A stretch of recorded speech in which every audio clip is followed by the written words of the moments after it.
कल के विषय में कोई प्रश्न है?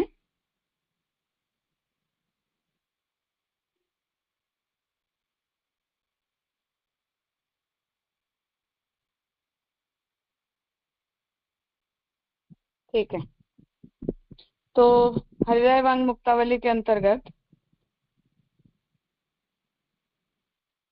हम स्वमार्गीय सेवाफल निर्णयः इस ग्रंथ को देख रहे थे, जहाँ श्री हरिराय जी ने भक्ति मार्गीय सेवा से प्राप्त होने वाले फलों का निरूपण किया। जहाँ कल तक के विषय में हम इस बात को समझे कि भगवान सामने चलकर जब अपने स्वरूपानंद का दान भक्त को करते हैं तब वो उत्तम फल माना जाता है, और इस प्रकार के फल की जो प्राप्ति है वो भगवान के विरह का अनुभव करने पर ही हो पाती है। और ये जो प्रकार है इसे श्री महाप्रभु जी ने हमें प्रदान किया है। इतना हमने 29वीं कारिका तक का विषय कल देखा था।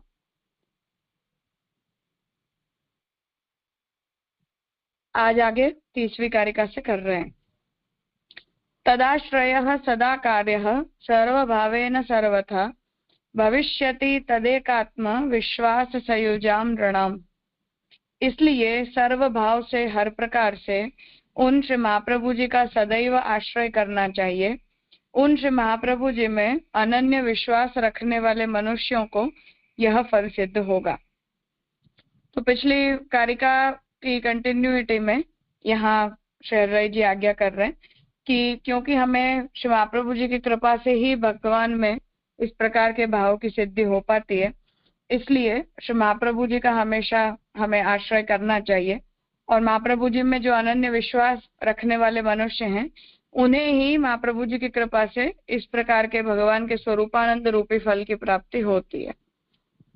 कृपा साध्य मतः सर्वं तथा चेन्न कृपा भवेत् मुक्तिरेव फलम तस्य सायुज्यमिति निश्चयः। इससे सब कुछ केवल कृपा से ही साध्य हो सकता है।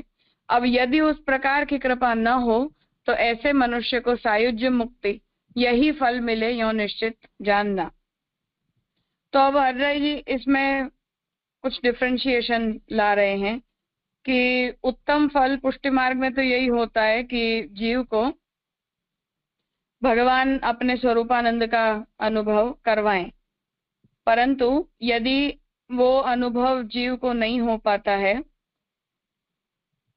तो उस स्थिति में उस जीव को फिर सायुज्य मुक्ति प्राप्त होती है, जो हरिराय जी के हिसाब से मध्यम प्रकार का फल है, अर्थात भगवान में एकत्व की सिद्धि का होना। सायुज्यम अक्षरे नैव किंतु तत्पुरुषोत्तमे भक्ति मार्ग फलेष्वेतन मध्यमम फलम एर्यते। यह सायुज्य ज्ञान मार्गियों की भांति अक्षर ब्रह्म में नहीं परंतु श्री पुरुषोत्तम में होता है। भक्ति मार्गीय 3 फलों में यह मध्यम प्रकार का फल कहलाता है। तो हरिराय जी इस बात को स्पष्ट कर रहे हैं कि सायुज्य फल होता है, परंतु ये सायुज्य अक्षर ब्रह्म में होने वाला सायुज्य नहीं है, परंतु कृष्ण के स्वरूप में प्राप्त होने वाला सायुज्य है। परंतु फिर भी क्योंकि यहाँ हरिराय जी उसकी परिभाषा यही कर रहे हैं कि सामान्यतया सायुज्य में एकत्व होता है, फिर भगवान अपनी इच्छा से कभी उस जीव को पुनः बाहर प्रकट करें वो एक अलग केस है, पर सामान्यतया भगवान में एकत्व होता है। तो उस प्रकार का जो एकत्व है वो एकत्व जीव के जीवत्व को रिटेन नहीं करता है, अर्थात जीव वहां भगवान के स्वरूप का अनुभव करने योग्य नहीं रह जाता, इसलिए उसे यहाँ मध्यम प्रकार का फल बता रहे हैं। सायुज्य काम्य इत्यादि निबंधेपि निरूपितम भक्ते दुर्लभता प्रोक्ता दुर्लभेति न सोच्यते। आदि मूर्ति ही कृष्ण एवं सेव्य सायुज्य काम्यया, इस वाक्य में यह बात बताई गई है। तो सायुज्य का जो फल है उसे श्री महाप्रभु जी के वचन से बता रहे हैं कि महाप्रभु जी निबंध में ये आज्ञा करते हैं कि जिन्हें यज्ञ नारायण की प्राप्ति करनी हो वो कर्म मार्ग का अनुसरण करे, जिसे ब्रह्म को प्राप्त करना हो वो ज्ञान मार्ग का अनुसरण करे, और जिसे आदि मूर्ति श्री कृष्ण को प्राप्त करना हो वो सायुज्य की कामना से कृष्ण की सेवा करे। तो यहाँ सायुज्य को भगवान की सेवा के फल के रूप में अर्थात पुरुषोत्तम में होने वाले सायुज्य को महाप्रभु जी ने कहा है। दुर्लभ एति न सोच्यते, यह भक्ति दुर्लभ है, अतः इसका निरूपण यहाँ नहीं है। इस प्रकार का श्रीमदाचार्य चरण का जो वाक्य है उससे उस भक्ति की दुर्लभता स्पष्ट प्रतीत होती है। तो अब सायुज्य से उत्तम प्रकार के फल को डिफरेंशिएट करने के लिए ये बात कह रहे हैं कि वहां श्री महाप्रभु जी आज्ञा कर रहे हैं कि इस प्रकार की जो भक्ति है वो दुर्लभ होती है, और ऐसी जो दुर्लभ भक्ति है उसकी सिद्धि वहां महाप्रभु जी ने नहीं बताई है। और यदि नहीं बताई है तो उसका अर्थ है कि उसकी दुर्लभता को महाप्रभु जी रिटेन करना चाह रहे हैं, और उसे सायुज्य फल के लिए जैसे महाप्रभु जी ने कृष्ण की सेवा को बता दिया, उस प्रकार से मूल फल जिसे हरिराय जी उत्तम फल मान रहे हैं, उस प्रकार के फल को प्राप्त करने के मार्ग का वहां उद्घाटन श्री महाप्रभु जी ने निबंध में नहीं किया है। तस्मात् कृपा तारतम्यात् फलमुक्तम अनेकधा फलद्वयाधिकारो ही योग्य गेहादिकम पुनः भक्ति मार्गीय सेवाया साधारण कृपा फलम फलत्रयेपि नैवास्ति कालाधिक नियम्यता। अतः कृपा के भेद से अनेक प्रकार के फल कहे जाते हैं। सायुज्य, सद्यो मुक्ति और भक्ति मार्ग की रीति से सेवा। तो यहाँ ये बात कह रहे हैं कि इसलिए भगवान की कृपा ही अलग अलग प्रकार के फलों को प्रदान करने के लिए होती है, इसलिए फलों में भेद हो जाता है। तो सायुज्य मुक्ति फल होता है, सद्यो मुक्ति होता है, और भक्ति मार्ग की रीति के अनुसार सेवा। इन तीनों फलों में से प्रथम दो फलों के अनुभव के लिए भगवान की कृपा के उपरांत अनुकूल कुटुंब स्थिति आदि आवश्यक है, और तीसरा फल जो भक्ति मार्गीय सेवा है वह प्रभु की साधारण कृपा हो तो भी प्राप्त होता है। इन तीनों फलों में कालादिक कुछ नहीं कर सकते। तो यहाँ इस बात को स्पष्ट कर रहे हैं कि सायुज्य फल तो मध्यम प्रकार का हुआ। सद्यो मुक्ति को श्री हरिराय जी ने संन्यास निर्णय में बताई हुई मुक्ति के प्रकार से बताया कि विरहानुभवी भक्त को जब भगवान के बहुत विरह का अनुभव होता है तो हृदय में भगवान का प्राकट्य होता है, और भगवान का हृदय में प्राकट्य होने मात्र से जीव की मुक्ति हो जाती है। और तीसरा जो प्रकार है वो भक्ति मार्ग की रीत से होने वाली सेवा है, अर्थात कि हम जैसे लोग जो ठाकुर जी की सेवा में परायण हो जाते हैं, ये लोग। तो इन दोनों में से जो पहले दो प्रकार के फल हैं उनका अनुभव करने के लिए तो भगवान की विशेष कृपा चाहिए और अनुकूल कुटुंब वगैरह की स्थिति चाहिए, जिसमें इस प्रकार की मनोदशा जीव की बन पाए। और तीसरा फल जो भक्ति मार्गीय सेवा है वो साधारण कृपा के द्वारा भी प्राप्त हो सकती है, अर्थात हम जैसे जीव भी सामान्यतया अतिशय संयोग या विप्रयोग के अवस्थाओं की अनुभूति किए बिना सामान्य रूप से जो तनुवित्तजा सेवा हम करते हैं उसमें हम परायण हो सकते हैं। इन तीनों फलों में कालादिक कुछ नहीं कर सकते, तो काल वगैरह जो है वो बाधा इन तीनों ही प्रकार के फलों में नहीं कर सकते। एवं विज्ञाय च फलम फल सेवा श्रितैर्जनैः फलदाचार्य चरणौ शरणीक्रियताम सदा। इस प्रकार फल के संबंध में विशेष प्रकार का ज्ञान प्राप्त कर फलरूप सेवा के आश्रय में रहे हुए जीवों को फल को देने वाले श्रीमदाचार्य चरण का सदैव आश्रय रखना चाहिए। तो यहाँ इस प्रकार से भक्ति मार्गीय फल के स्वरूप का विवेचन श्री हरिराय जी ने किया, और ऐसे ही फल रूप सेवा को प्राप्त करने की जिन जिन जीवों को इच्छा है उन सभी जीवों को भगवान के द्वारा इस फल को प्रदान करने वाले श्री महाप्रभु जी के आश्रय में रहना चाहिए, ऐसा कहते हुए इस ग्रंथ का आप समापन कर रहे हैं। कुछ पूछना है?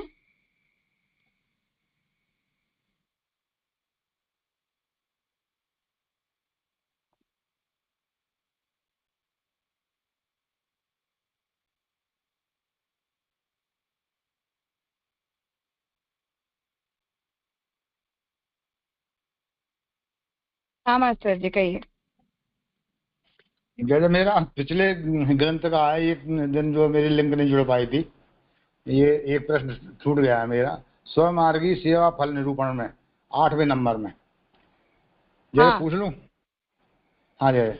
जैसे उसमें जैसे अपन ने ये समझा था कि जो है जब भगवान कृपा करके यानी जीव के हृदय में विराजते हैं खुद, तब वो जो है स्वतंत्र भक्ति यानी स्वतंत्र भक्ति माना गया उसको, और इस प्रकार की भक्ति स्वतंत्र भक्ति कही गई है। ये अपन ने उसमें इसका टोटल मतलब निचोड़ समझा था श्लोक क्रमांक 8.5 में जाकर के 8.5 से 10 तक। और जबकि अपन जो है पहले कई शास्त्रों में ऐसा पढ़ने में आया है, साथ पक्का ध्यान नहीं है। तो स्वतंत्र भक्ति क्या है, यानी जो भक्ति वेद के नियम कानूनों से बद्ध ना हो, यानी वेद में शास्त्रों में जो बताया ऐसे ऐसे भक्ति करनी है।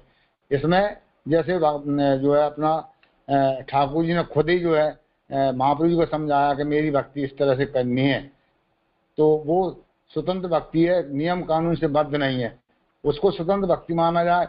यानी नियम कानून कौन से, जैसे मर्यादा में होता है ठाकुर जी को इतने बजे मंगला होगा, इतने बजे ये होगा जी, आज श्रृंगार होगा जी, कंपलसरी है। ये नियम कानूनों को सबको तोड़ते हुए प्रभु अपना सुख के लिए अपना अलग ही प्रकार उन्होंने बताया, जैसे पुष्टि मार्ग में अपनाया। जो भी अपने घर में व्यवस्था है उससे सेवा स्वीकारते रहते हैं, वो स्वतंत्र है। प्रभु की इच्छा की पूर्ति तो हम कर ही नहीं सकते हैं, तो वो इच्छा की पूर्ति न कराते हुए जीव के पास क्या है, उन साधनों से जो सेवा करता है, यानी वो उसकी स्वतंत्र भक्ति मानी जाए। या इसमें जो समझाया गया है कि प्रभु अपनी इच्छा से भक्ति के हृदय में पधारते हैं, जो आपने जो समझाया था 8वें नंबर में स्वमार्गी सेवा फल में, इसको थोड़ा सा क्लियर कर दें। स्वतंत्र भक्ति क्या है, इसकी परिभाषा गड़बड़ हो रही है, मुझे इसे पुनः समझाने एक बार। स्वतंत्र भक्ति का यहाँ जो हरिराय जी आज्ञा कर रहे हैं उसके हिसाब से तो अर्थ यही है कि जो प्रकार की भक्ति हम शास्त्र विहित प्रकार से न करते हों, शास्त्र में बताए हुए साधनों के अनुसरण पूर्वक न करते हों, उस प्रकार की भक्ति को हरिराय जी स्वतंत्र भक्ति कह रहे हैं। तो ये जो स्वतंत्र भक्ति है उसमें भाव का स्वातंत्र है, ये कहने का मूलतः तात्पर्य है। जी बात क्लियर हुई है, भाव का स्वतंत्र है, ठीक। हाँ जी है।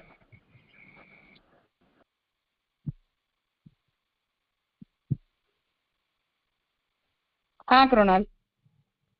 प्राण राजा, यहाँ पर जो ये कुटुंब आदि स्थिति 35 श्लोक में अनुकूल कुटुंब स्थिति आदि आवश्यक है, वो कृपा के उपरांत ऐसा कहा है ना। तो मुझे लगता है कि कृपा के उपरांत ये सब होना सायुज्य सद्यो मुक्ति से ज्यादा तो भगवान की मतलब सेवा जो है उसमें आवश्यक है ना। तो वो थोड़ा समझ में नहीं आ रहा है। देखो हमारा पर्सपेक्टिव अलग है और हरिराय जी का पर्सपेक्टिव अलग है। हम इन जनरल जो समझते हैं वो, और हरिराय जी जैसी आज्ञा करते हैं वो। तो यहाँ हमें हरिराय जी का जो अप्रोच है उसी को ध्यान में रखते हुए ये पूरी बात को समझ के चलना पड़ेगा। तो हरिराय जी का अप्रोच विरह को फल मानने में है, और जो विरह है उसकी फलरूपता जो है वो सद्यो मुक्ति के रूप में बताई गई है, कि जिसमें भगवान जीव के हृदय में विरहानुभव के अत्यधिक बढ़ जाने के कारण प्रकट हो जाते हैं। तो उसे ध्यान में रखते हुए उन्होंने सद्यो मुक्ति को फल रूप बताया है, और सायुज्य भगवान में होने वाला एकत्व का प्रकार है। तो उस ग्राउंड पे इन दोनों को अलग अलग हमें समझना है, पर अगेन हरिराय जी के पर्सपेक्टिव से ही इसे समझना है।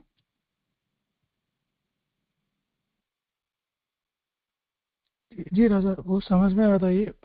वो लिखा है ना कि अनुभव, ये प्रथम दो फलों के अनुभव के लिए भगवान की कृपा के उपरांत अनुकूल कुटुंब स्थिति आदि आवश्यक है। तो अनुकूल कुटुंब स्थिति आदि जो है उससे तात्पर्य क्या रहेगा फिर?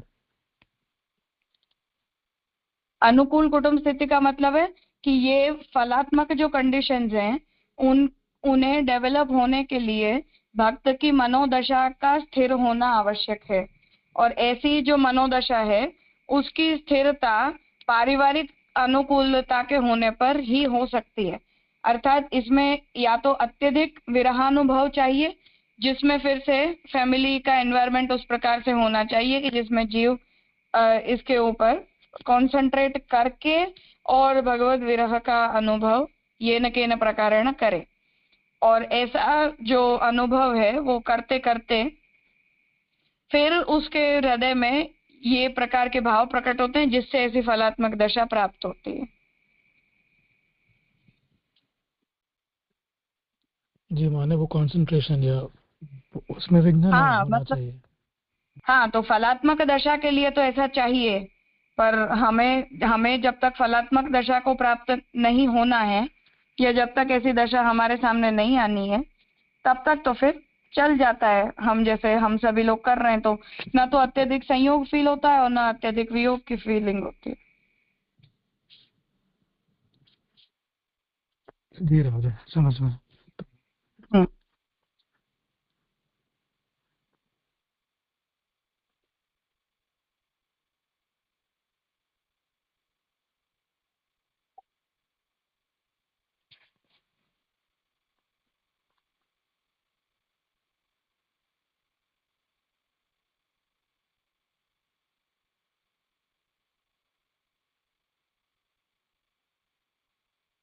हाँ प्रणव भाई। प्रणाम राजा।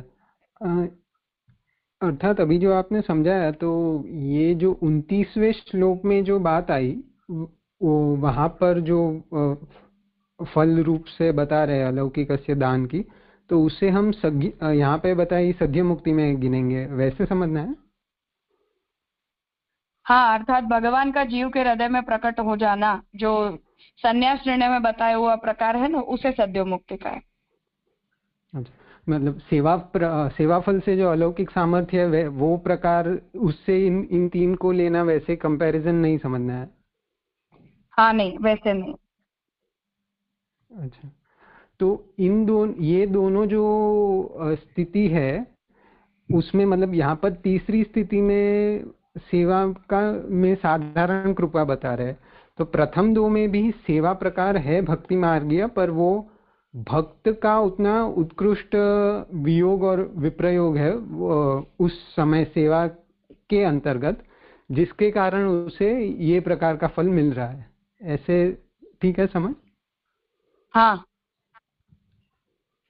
मतलब टेक्निकली संन्यास निर्णय में जो अधिकारी है, वो अधिकारी ना होकर यहाँ पर सेवा अंतर्गत श्री हरिराय जी सद्य मुक्ति का उसे अधिकारी बना रहे हैं। हाँ। जी राजा। हाँ। तो एक तरह से मतलब ये जो षोडश ग्रंथ में अब भक्तिवर्धिनी में जो सब अधिकारी बताएं, तो यहाँ पर जो कथा पक्ष, क्योंकि ये ग्रंथ उस प्रकार से, इसलिए जो कथा पक्ष में है उन अधिकारियों का नहीं, पर जो सेवा पक्ष में है उनके लिए ही श्री हरिराय जी ये तीनों प्रकार के फल बता रहे हैं। हाँ बिल्कुल, डेफिनेटली। कथा पक्ष वालों की यहाँ बात ही नहीं है, सेवा के ही फल कहे जा रहे हैं, तो वो तो स्पष्ट ही है बात। और ये जो 31वें श्लोक में उन्होंने बात बताई, मतलब पहले में जब उन्हें जो प्रथम फल है, वहां पर वो विप्रयोग, अत्यंतिक विप्रयोग का दान श्री महाप्रभु जी की कृपा से हो रहा है और उसे वो फल रूपता प्राप्त हो रही है। और यहाँ पर फिर जो सायुज्य मुक्ति बता रहे हैं, तो ये देहपात बाद होगी, वैसे फिर समझ लेना होगा। हाँ, सायुज्य तो देहपात के बाद ही होगा। और फिर भी वो है, वो पुरुषोत्तम में सायुज्य, इसलिए जब प्रभु चाहे तब वापस उसे प्रकट हो सकता है। हाँ, वो उसके चांसेस खुले रखे गए, क्योंकि अपने वहाँ महाप्रभु जी ने सेवा फल का भी जो सायुज्य वो भी उसी प्रकार से डिफाइन किया है, तो पॉसिबिलिटी खुली है, पर ओवरऑल तो एकत्व रूप ही सायुज्य होता है। और लास्ट प्रश्न, यद्यपि श्री हरिराय जी ने प्रथम जो प्रकार बताया, वहां पर तो उन्होंने सेवा फल का ही संदर्भ बताया है, और इन दो प्रकार में मतलब एक प्रकार से सायुज्य भी वहां पर आ रहा है, तो सेवा फल अंतर्गत के 3 फल और ये साथ में ये स्टैंड उनके मत से लेना, तो इसको मतलब वापस वहां से थोड़ा डिफरेंशिएट करना, या स्वतः का मत इस प्रकार से सेवा फलम से आते हुए वापस ये स्टैंड पर लेना, तो कोई समय मतलब ये विप्रयोग का जो मुख्य उनका एक प्रकार से कहे जो उनके ग्रंथों में बात आती है, उस कारण से वो दोनों का फर्क देखना होगा, या वो कहीं पे सेवा फल के उन 3 फलों को भी यहाँ ही इंटरप्रेट कर रहे हैं, ऐसा समझना है? सेवा खासकर फल के ही साहित्य तीनों फल। और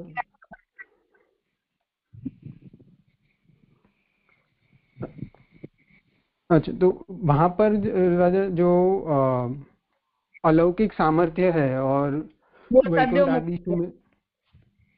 जी राजा। अलौकिक सामर्थ्य सद्यो मुक्ति है, सायुज्य सायुज्य है, और सेवोपयोगी देह प्राप्ति ये हमारी कक्षा है। अच्छा, क्योंकि अपने आप में कृष्ण सेवा परायण होना भी फल है, चाहे जीव को उसकी फलात्मकता का अनुभव हो रहा हो चाहे न हो रहा हो। जी। तो वहाँ जो वैकुंठ आदिशु लोक आदि में गति, तो वो फिर वहाँ वो यहाँ कहाँ जोड़ देंगे? वही तो मैंने कहा, हम सब जो सेवा कर रहे हैं वो उससे ही। ठीक है जी राजा। और एक लास्ट ये पंक्ति के विषय में, ये जो राजा 33वीं पंक्ति 33वीं में प्रथम प्रमाण निबंध से बताया कि किस प्रकार से सायुज्य की बात कह रहे हैं, और ये जो दुर्लभेति न सोचे थे वो प्रमाण कहाँ से बता रहे हैं? निबंध में ही है, निबंध में ही है। इस श्लोक के आगे के श्लोक में बोल रहे हैं माता जी। अच्छा, मतलब वहां पर ये जो सायुज्य रूप फल है उससे उत्कृष्ट दुर्लभ फल जो पहले बताया हुआ वो सद्य मुक्ति है वैसे? हाँ बिल्कुल। जी राजा, प्रणाम।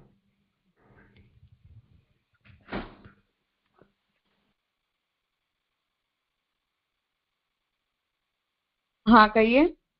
दंडवत प्रणाम। जय जय। जय जय। यहाँ पे आया कृपा के बेस से अनेक प्रकार के फल कहे जाते हैं। सायुज्य सद्यो मुक्ति, सद्यो मुक्ति आपने बताया संन्यास निर्णय में आता है, पर ये प्रभु की साधारण कृपा से तीसरा फल जो है भक्ति मार्गीय सेवा, वह प्रभु की साधारण कृपा। साधारण कृपा क्यों कहा गया है? यानी अलग अलग लिया जाए साधारण कृपा और विशेष कृपा?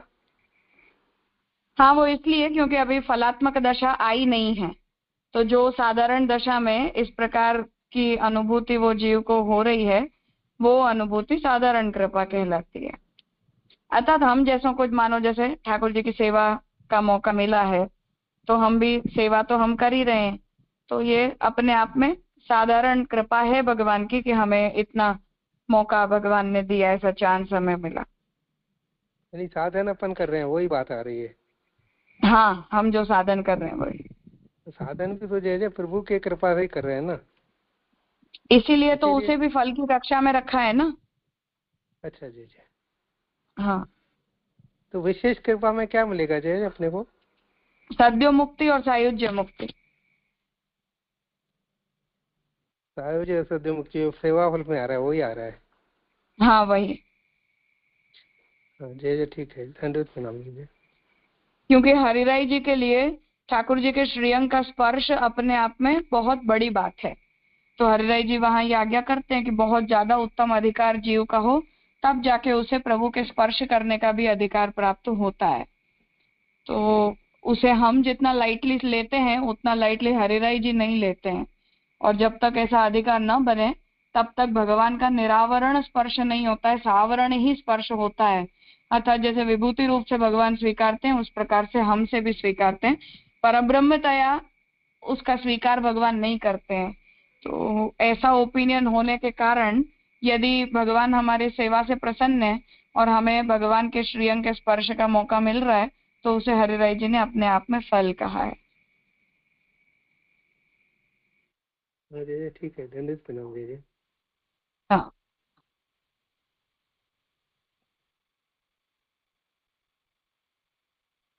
हाँ स्वाति मैम। हाँ, दंडवत प्रणाम राजा।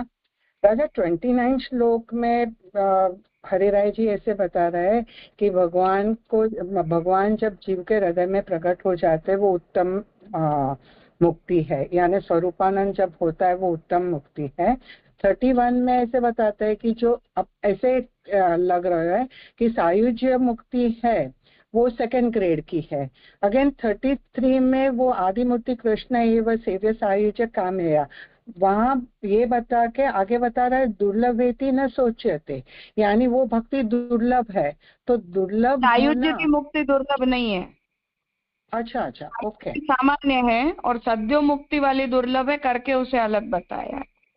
ओके ओके, क्योंकि इसके सेंटेंस साथ में तो मेरे को ये ऐसे लगे हो बराबर है, तो देन इट्स क्लियर। नहीं, वो दुर्लभ नहीं कहा है। Okay okay, clear. प्रणाम राजा।